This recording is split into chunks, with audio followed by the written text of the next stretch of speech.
Hi everybody, welcome back to the channel. Hope y'all are doing well. I hope the camera's not shaking too much. I'm running around really excited today because it's a very special day. Today, I am flying back to Japan for the first time in about over 3 years. It's one of my favorite places in the world. It's finally open to tourism and I am so excited. And today we are celebrating by flying ANA, the room business class, which I've never flown. And I'm so excited, and take a shot every time I say excited. And I'm taking you along with me, obviously. So the Uber's about to get here. Let's go to the airport. All right, so after a beautiful and sunny ride to the airport, I arrived at JFK Terminal 7, decked out for the Christmas season, and headed to the business class section of the ANA check-in desk.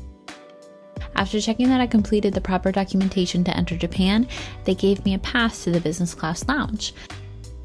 This lounge actually used to be used for British Airways flights until very recently, as British Airways has essentially moved their operations to Terminal 8 and opened up 3 brand new lounges over there. When you enter the lounge, first class passengers access the left side, and business class as well as premium economy passengers in ANA access the right.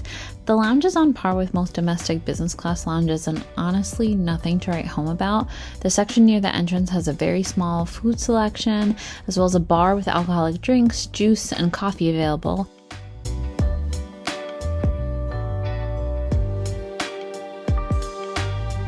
And then further back, there are some armchairs for seating in a really long and almost windowless room.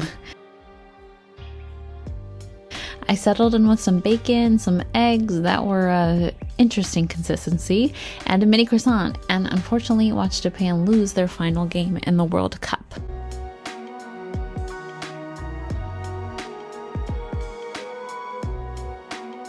After a little bit of food and a little bit of sports, it was time to board.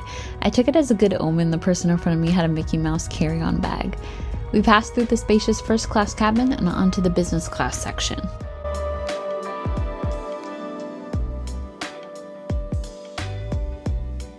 The ANA flights which feature the new The Room business class setup have 3 different cabins, a small one of 8 seats, a much larger one at 40 seats, and a rear cabin at 16 seats. My seat was 19K in the rear cabin, and this proved to be a great choice as for this particular flight there were only 5 people in the whole section, offering a lot more privacy than I expected.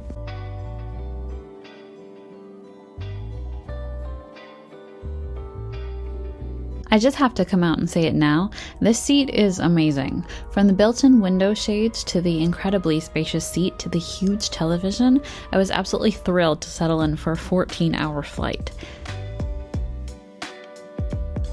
At my seat was a pillow and a blanket, which I actually left there for a large portion of the flight because the seat was large enough that I could fit next to it. How often can you say that in a business class cabin?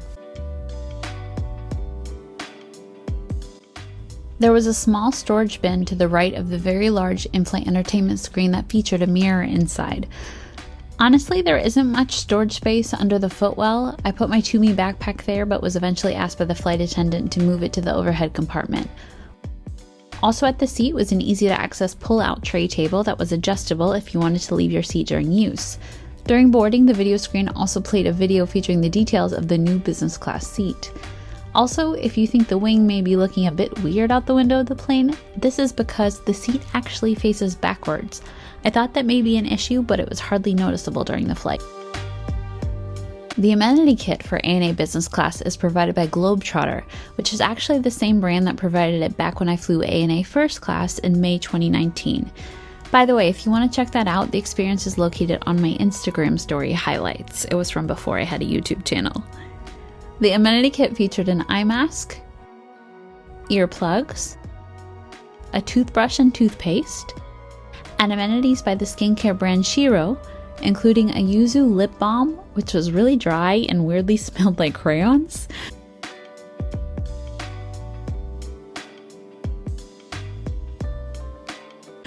I prefer the yuzu face mist much more.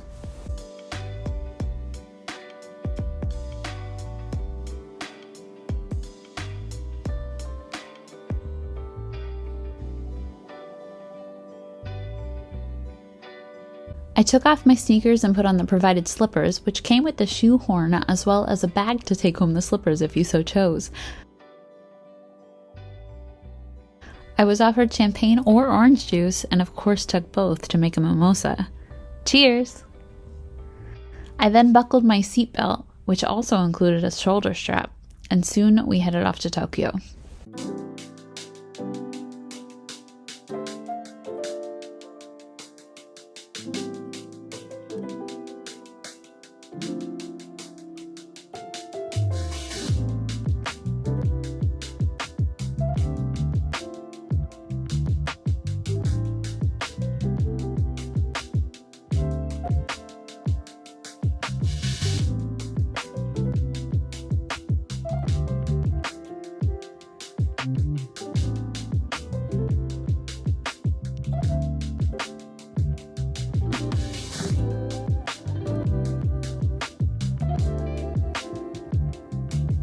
Before the meal service, I visited the restroom, which was stocked with some basic amenities like toothbrushes and toothpaste, mouthwash, and a face and body sheet.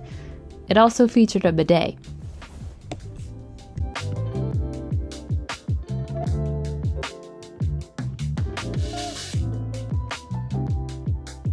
Food service started soon after takeoff, and I was given a moist towelette instead of a hot towel, which I thought was pretty interesting. I decided that though they had some good options, I didn't want any more alcohol after downing that pre-takeoff mimosa, so I ordered the aromatic kabosu drink, and I really ended up enjoying it. I actually had about 3 during the flight. I also noticed that you had the opportunity to purchase a carton of it if you wanted to take it home. So usually I'll stick to a Western meal on a flight as my stomach can be a little sensitive, but the Japanese meal looked fantastic on this flight, so I decided to choose that. Both meals started off the same, with an appetizer of caramelized walnuts and almonds, with mozzarella cheese and marinated vegetables. You can't see it from the video, but at the bottom of the small bowl was pesto, which really made this dish. It was a delicious way to start the meal. Next was the zensai, kobashi, and otsukuri, all served together on the same tray. The top left was the kobashi, or scallop and avocado. The middle was a zensai plate, which included a Japanese omelet that wasn't on the menu but was very welcome, as I love those. And on the top right was the otsukuri plate, or sealed yellowtail. I was not a huge fan of the scallop and avocado plate. The texture of the citrus element wasn't my favorite, but I really enjoyed the zensai selection, and the yellowtail was pretty good as well. Next came the main course, the simmered Greenland halibut with ginger sauce. The plate also included steamed rice, miso soup, and some beautifully pink Japanese pickles.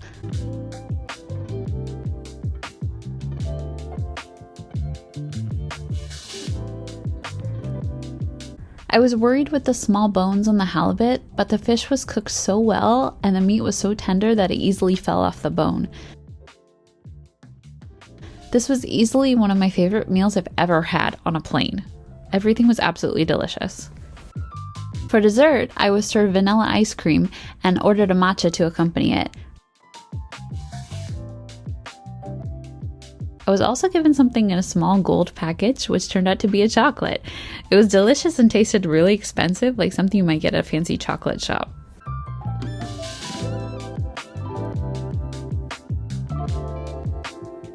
Full from dinner, I decided to essentially close the doors of my business class suite, and then this happened.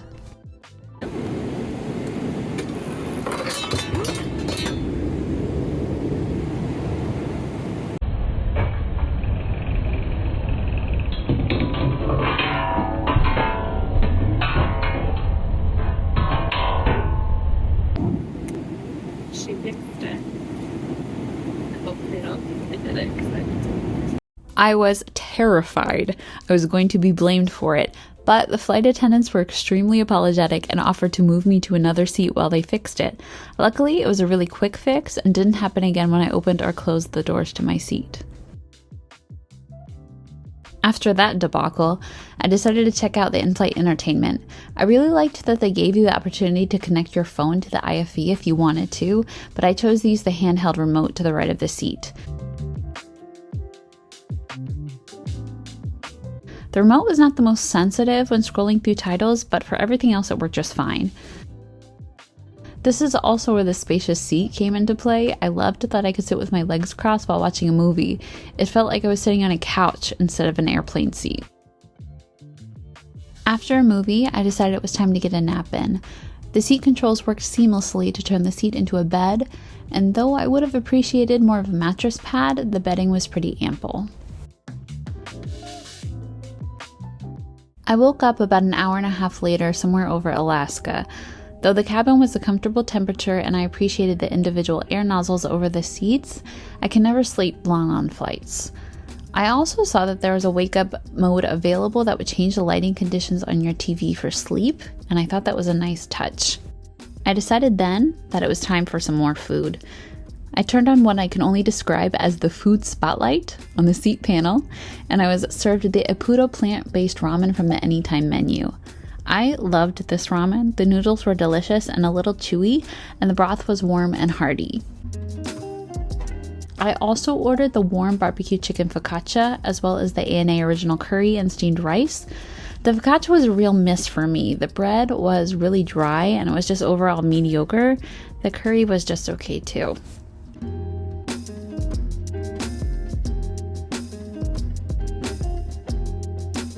Towards the end of our 14-hour flight, I decided to order some iced coffee.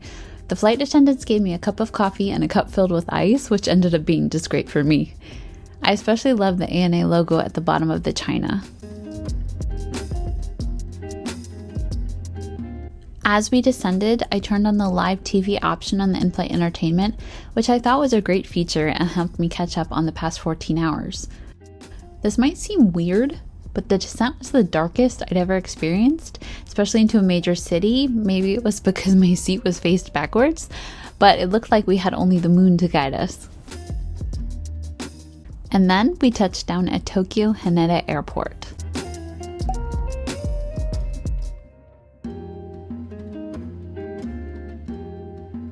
And now for how I booked it. Though I never want you to base your points on the amount of money the flights cost out of pocket, because I would never pay this amount to fly this product. I would always use points and miles, but I always like to tell you how much it would cost out of pocket. This flight would have cost $13,191.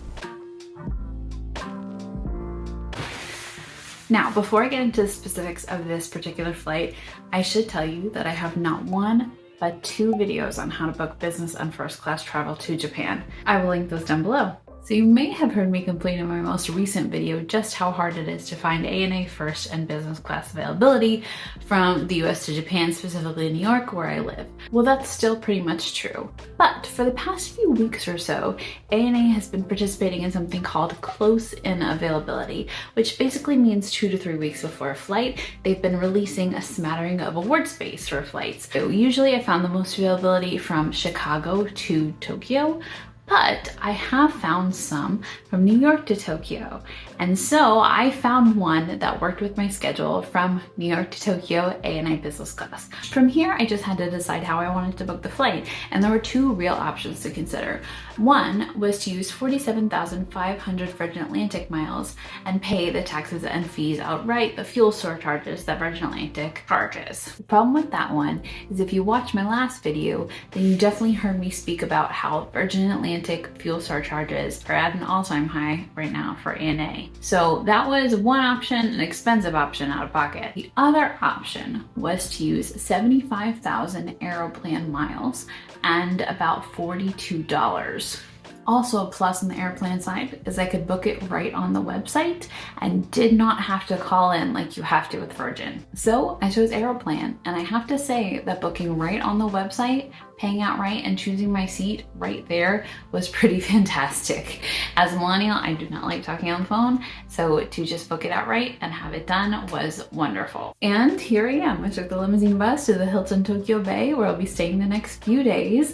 I am so excited to come back to Tokyo Disney after 3 years away, and Tokyo in general, really. So for the next few days, I'm going to take you along to Tokyo Disneyland, Tokyo Disney Sea. We're going to see the beautiful Christmas decorations, Christmas food, food, Christmas merchandise. They have some New Year's merchandise too. I just saw in the store here downstairs. We're gonna go to Tokyo proper too, see those lights, hang out in Tokyo. I'll show you some of my favorite spots. And then on the way back, we are also flying a premium product, and I'm so excited. It's one I've never flown before, and I think you'll really enjoy it. So definitely subscribe, stay tuned for that.